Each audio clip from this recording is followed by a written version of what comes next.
മനസ്സിലാകാൻ വേണ്ടി ഞാൻ ഇത്തിരി ഡീറ്റെയിൽ ആയിട്ട് പറഞ്ഞതെന്നുള്ളൂ. ഗൂഗിൾ മാപ്പ് ഓപ്പൺ ചെയ്ത് വിത്തിൻ സെക്കൻഡ്സ് നിങ്ങൾക്ക് സെറ്റ് ചെയ്യാൻ പറ്റും. Hi guys, welcome back to പുതിയ വീഡിയോ. ചാനൽ ആദ്യമായിട്ടാണ് കാണണമെങ്കിൽ ലൈക്ക് ചെയ്യാനും സബ്സ്ക്രൈബ് ചെയ്യാനും മറക്കരുത്.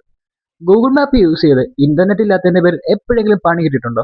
എന്നാൽ അതിന് പേടിക്കണ്ട. ഗൂഗിൾ മാപ്പിൽ തന്നെയുള്ള ഒരു ചെറിയ ഫീച്ചർ ഉണ്ട്. നമുക്ക് മാപ്പ് ഓഫ്ലൈൻ ആയിട്ട് ഡൗൺലോഡ് ചെയ്ത് വെക്കാം. ഇതിന് പോകുന്നതിന് മുന്നേ തന്നെ മാപ്പ് ഡൗൺലോഡ് ചെയ്ത് വെച്ച് കഴിഞ്ഞാൽ ഇന്റർനെറ്റ് ഇല്ലാത്ത ഒരു സ്ഥലത്ത് നമ്മൾ എത്തിപ്പെട്ടാലും ഓഫ്ലൈൻ മാപ്പിൽ നിന്ന് നമുക്ക് റൂട്ട് കണ്ടുപിടിച്ചെടുക്കാൻ പറ്റും എന്നുള്ളതാണ് ഈ ട്രിക്ക്. അതിനാദ്യം തന്നെ ഗൂഗിൾ മാപ്പ് ഓപ്പൺ ആക്കുക. ഓപ്പൺ ആക്കിയതിനു ശേഷം ടോപ്പ് റൈറ്റ് കോർണറിലുള്ള പ്രൊഫൈലിൽ ക്ലിക്ക് ചെയ്യുക. ഇപ്പോൾ വന്നിരിക്കുന്ന ഇന്റർഫേസിൽ ഓഫ്ലൈൻ മാപ്പിൽ ക്ലിക്ക് ചെയ്യുക. അതിനുശേഷം താഴെ കാണുന്ന select your own map tap ചെയ്യുക. അപ്പോൾ ഇതുപോലെ ഇന്റർഫേസ് വരും. ഇതിൽ നമുക്ക് പോകാൻ ഉദ്ദേശിക്കുന്ന സ്ഥലം ക്രോപ്പ് ചെയ്ത് വെക്കാവുന്നതാണ്. ഞാൻ ജസ്റ്റ് എക്സാമ്പിൾ കാണിക്കാൻ വേണ്ടി എറണാകുളത്തിൻ്റെ കുറച്ച് ഏരിയ മാത്രമാണ് സെലക്ട് ചെയ്യുന്നത്. അതുപോലെ നിങ്ങൾക്ക് എവിടെയാണ് പോകേണ്ടത് ആ ഏരിയയുടെ മാപ്പ് ഇതുപോലെ ചൂസ് ചെയ്യാവുന്നതാണ്.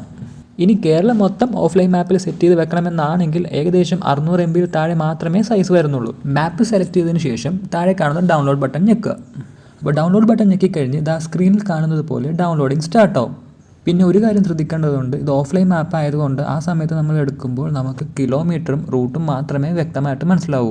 അതേസമയം എത്ര നേരം എടുക്കും, ട്രാഫിക് ഉണ്ടോ, ബ്ലോക്ക് ഉണ്ടോ എന്നുള്ളതൊന്നും ആ മാപ്പിൽ നമുക്ക് പ്രതീക്ഷിക്കാൻ പറ്റത്തില്ല. മാപ്പ് ഡൗൺലോഡ് ആയതിനു ശേഷം അതിൻ്റെ എക്സ്പയറി ഡേറ്റും ഇതുപോലെ സൈഡിൽ കാണാവുന്നതാണ്. ഇനി ഇതെങ്ങനെയാണ് ആദ്യം മുതലേ വർക്ക് ചെയ്യുന്നതെന്ന് കാണിച്ചു തരാം. ഞാൻ എൻ്റെ മൊബൈലിലെ ഇൻ്റർനെറ്റ് കണക്ഷൻസ് എല്ലാം ഓഫ് ആക്കിയിട്ടുണ്ട്. നിങ്ങളുടെ മൊബൈലിലെ ഗൂഗിൾ മാപ്പ് ഓപ്പൺ ആക്കുക. നേരത്തെ കണ്ട പോലെ ആ ടോപ്പ് റൈറ്റ് കോർണറിലെ പ്രൊഫൈൽ ഓപ്പൺ ആക്കുക. ഓഫ്ലൈൻ മാപ്സ് എടുക്കുക. നമ്മൾ ഡൗൺലോഡ് ചെയ്ത മാപ്പ് അവിടെ ഉണ്ടാകും. അത് ക്ലിക്ക് ചെയ്യുക. ക്ലിക്ക് ചെയ്യുമ്പോൾ ഇതുപോലത്തെ ഒരു ഇൻ്റർഫേസ് ആയിരിക്കും വരിക. അതിനുശേഷം സ്ക്രീനിൽ എവിടെയെങ്കിലും ടച്ച് ചെയ്യുക. ബാക്കിയെല്ലാം ഇൻ്റർനെറ്റ് ഉള്ളപ്പോൾ നമ്മൾ എങ്ങനെ ഗൂഗിൾ മാപ്പ് യൂസ് ചെയ്യുന്നു അതുപോലെ തന്നെയാണ് ബാക്കിയെല്ലാം. നമുക്ക് പോകേണ്ട ലൊക്കേഷൻ സെലക്ട് ചെയ്യുക, സ്റ്റാർട്ടിംഗ് പോയിന്റ് സെലക്ട് ചെയ്യുക, മാപ്പ് വരും. ഇത്രേ ഉള്ളൂ. പിന്നെ ഇതുപോലുള്ള ഇൻ്റർഫേസ് കണ്ടു കഴിഞ്ഞാൽ പേടിക്കണ്ട, വർക്കായില്ലല്ലോ എന്ന് വിചാരിക്കണ്ട. ഇത് വാക്കിങ്ങിൻ്റെയും ടൂ വീലറിൻ്റെയൊക്കെ ആണ് ഇല്ലാത്തത്. അവിടെ കാറിൻ്റെ 32 minutes എന്ന് കാണിക്കുന്നുണ്ട്. അപ്പോൾ നമ്മൾ അതിലോട്ട് ടാപ്പ് ചെയ്താൽ മതി, ആ റൂട്ട് കാണിക്കും.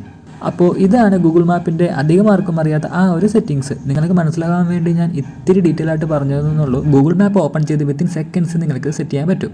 സോ ഇത്രേ ഉള്ളൂ കാര്യം. വീഡിയോ ഹെൽപ്ഫുൾ ആണെങ്കിൽ പോകുമ്പോൾ സബ്സ്ക്രൈബ് ചെയ്യാൻ മറക്കരുത്. നെക്സ്റ്റ് വീഡിയോയിൽ കാണാം. ബൈ.